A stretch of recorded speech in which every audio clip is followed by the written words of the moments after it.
Kraasimine on vokiga ketramise eeltöö. Läbi aegade on kraasid olnud, ma arvan, suhteliselt sarnased.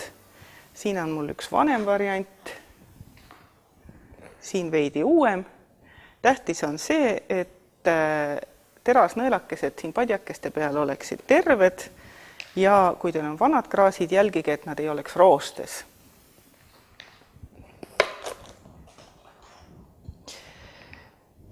Kraasida võib nii pestud kui pesemata villa. Minul on siin selline paras kogus pesemata villa.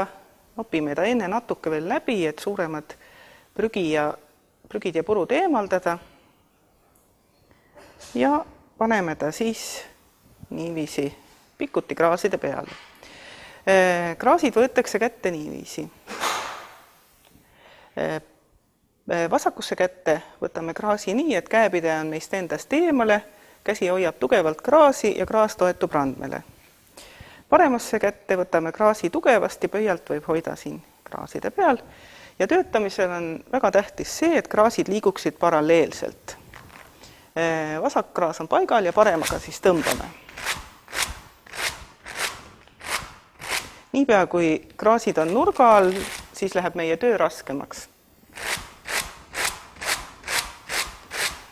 Nii, juba on vill parem, aga selleks, et nüüd see siit ühele kraasile koguda, keerame vasaku käe kraasi teistpidi, käepidi on meie poole ja tõmbame nüüd nurga all kergelt, lükkame edasi-tagasi, nii et vill jääb lahtiselt kraaside peale. Kordame eelmist töövõtet.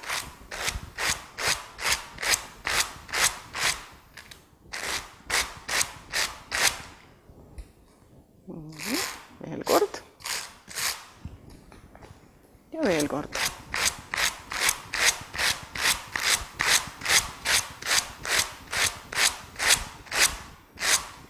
Nii. Villa eemaldamiseks kasutame sama töövõtet, aga teeme seda hästi ettevaatlikult edasi-tagasi lükates.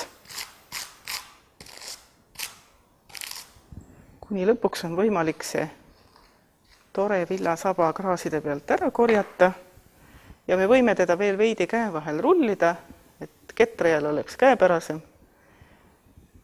Ja see on siis kraasitäis, kaaritäis, nii nagu meil vanasti öeldi. Ja pannakse nad ühte pidi, korvi või karpi, nii et neid oleks hea võtta.